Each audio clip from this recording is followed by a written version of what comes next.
السلام علیکم ورحمۃ اللہ وبرکاتہ۔ میرا نام ہے آفرین شیخ، آپ دیکھ رہے ہیں آفرین ریئیکشن چینل۔ آج کی ہم نے جو ویڈیو لی ہے وہ رمشا سلطان جی کے چینل سے لی ہے۔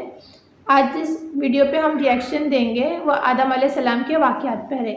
آدم علیہ السلام ہر کسی کو پتہ ہے، ہر مسلمان کو پتہ ہے وہ ہمارے باپ ہے، آنے والی پیڑھیوں کے لیے بھی وہ باپ ہی کہلائیں گے۔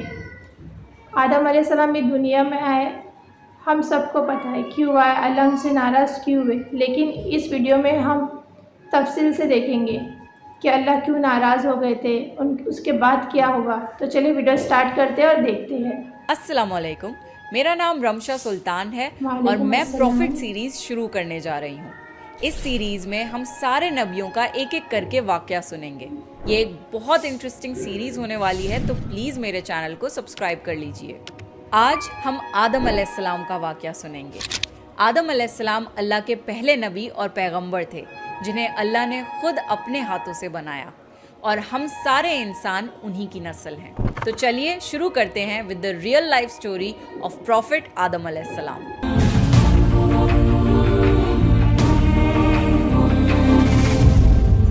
سورہ بقرہ میں اللہ نے آدم علیہ السلام کا ذکر کیا ہے۔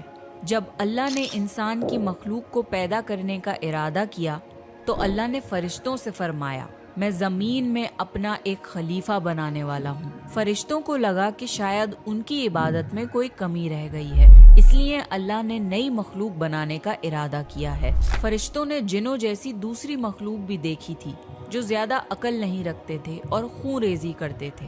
فرشتوں نے اللہ سے کہا، اے اللہ، ہم تیری تسبیح، حمد اور پاکی بیان کرتے ہیں، کیا تو ایسی مخلوق پیدا کرے گا جو زمین میں فساد کرے گی اور خون خرابہ کرے گی؟ اس کے جواب میں اللہ نے فرمایا، جو میں جانتا ہوں وہ تم نہیں جانتے۔ فرشتوں نے آپس میں کہا کہ اللہ تعالیٰ جو بھی مخلوق پیدا کرے گا وہ ہم سے زیادہ علم نہیں رکھ سکتی۔ پھر اللہ نے آدم علیہ السلام کو علم سے نوازا اور انہیں کچھ چیزوں کے نام سکھا دیے۔ پھر اللہ نے آدم علیہ السلام کو فرشتوں کے سامنے پیش کیا اور فرشتوں سے فرمایا کہ تم بتاؤ ان چیزوں کے نام اگر تم سچے ہو۔ فرشتوں نے کہا کہ ہم اتنا ہی علم جانتے ہیں جتنا تو نے ہمیں سکھایا ہے، اس کے سوا ہمیں کچھ نہیں معلوم۔ پھر اللہ تعالیٰ نے فرمایا، اے آدم، تم بتا دو ان کو ان چیزوں کے نام۔ پھر جب آدم نے ان چیزوں کے نام بتا دیے تو اللہ نے فرشتوں سے فرمایا کہ میں نہ کہتا تھا کہ میں آسمانوں اور زمین کی پوشیدہ چیزوں کو جانتا ہوں۔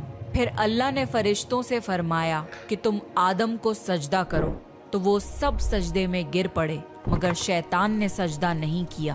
اللہ نے فرمایا کہ اے ابلیس، تجھے کیا ہوا کہ تو سجدہ کرنے والوں کے ساتھ شریک نہ ہوا؟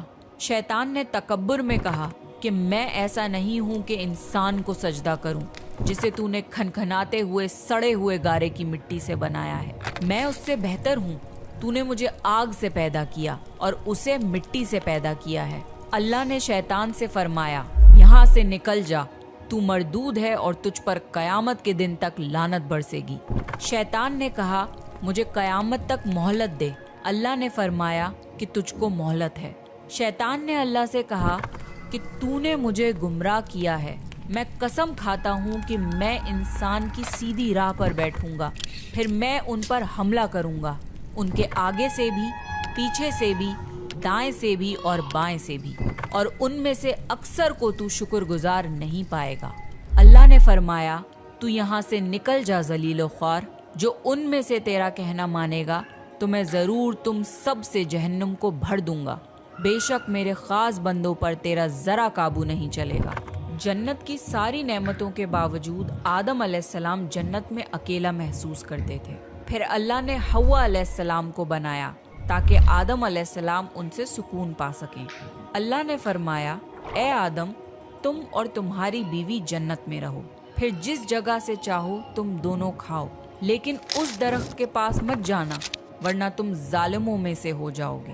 پھر شیطان نے ان دونوں کے دل میں وسوسہ ڈالا اور کہنے لگا، تمہارے رب نے تم دونوں کو اس درخت سے اس لیے منع کیا تھا کہ تم کہیں فرشتے نہ بن جاؤ یا کہیں ہمیشہ زندہ رہنے والوں میں نہ ہو جاؤ۔ اور شیطان نے قسمیں تک کھا لیں کہ وہ ان کا خیر خواہ ہے، پس مردود نے دھوکہ دے کر ان کو درخت کی طرف کھینچ ہی لیا۔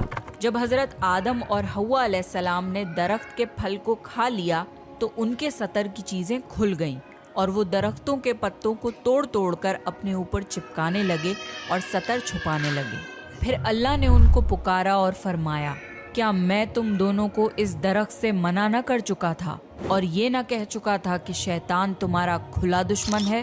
حضرت آدم اور حوا علیہ السلام نے کہا کہ اے ہمارے رب، ہم نے اپنے اوپر ظلم کیا، اور اگر آپ ہمیں نہ بخشیں گے اور ہم پہ رحم نہ فرمائیں گے تو پھر ہم تو ضرور تباہ ہو جائیں گے۔ اللہ نے فرمایا کہ تم سب جنت سے نیچے اتر جاؤ، اب سے تم ایک دوسرے کے دشمن ہو، اور تمہارے لیے زمین پر رہنے کی جگہ ہے اور ایک مدت تک نفع حاصل کرنا۔ اب تم کو وہیں زندگی گزارنی ہے اور وہیں مرنا ہے اور وہیں پھر سے پیدا ہونا ہے۔ دنیا میں آنے کے بعد آدم علیہ السلام نے اللہ سے 40 سال تک معافی مانگی۔ پھر اللہ نے آدم علیہ السلام پہ رحم کھا کے انہیں معاف کر دیا اور فرمایا کہ تم اور تمہاری اولاد دنیا میں رہو، اور یہ بات یاد رکھو کہ جب میری طرف سے کوئی نبی ہدایت لے کر تمہارے پاس آئے تو تم اس کا کہنا ماننا، اور جو لوگ میرے نبیوں کی بات کو نہیں مانیں گے اور ہماری آیتوں کو جھٹلائیں گے وہ دوزخ میں جائیں گے اور ہمیشہ اسی میں رہیں گے۔ پھر حضرت آدم اور حوا علیہ السلام دنیا میں رہنے لگے، انہی سے انسانوں کی نسل شروع ہوئی۔ آدم علیہ السلام تقریباً 900 سال زندہ رہ کر وفات پا گئے۔ قرآن کے اس واقعے سے ہمیں یہ ہدایت ملتی ہے کہ جب شیطان نے غلطی کی تو اس نے معافی مانگنے کی بجائے تکبر کیا اور اللہ کو ہی اپنی گمراہی کا الزام دیا۔ پر جب آدم علیہ السلام سے غلطی ہوئی تو انہوں نے اپنی غلطی مانی اور فوراً توبہ کری، اور تب تک معافی مانگتے رہے جب تک اللہ کو راضی نہ کر لیا۔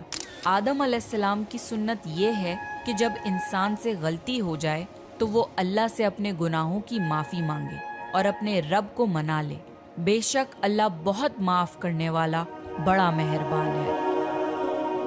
تو یہ تھا آدم علیہ السلام کا ہمارے آدم علیہ السلام، جیسے ان سے غلطی ہوگی انہوں نے فوراً اللہ تبارک تعالیٰ سے معافی مانگ لی، اور ہم نے یہ ویڈیو سے یہی سیکھا کہ غرور نہیں کرنا چاہیے، اور جیسے ہم سے غلطی ہو جائے ویسے اللہ تبارک تعالیٰ سے معافی مانگ لینا چاہیے۔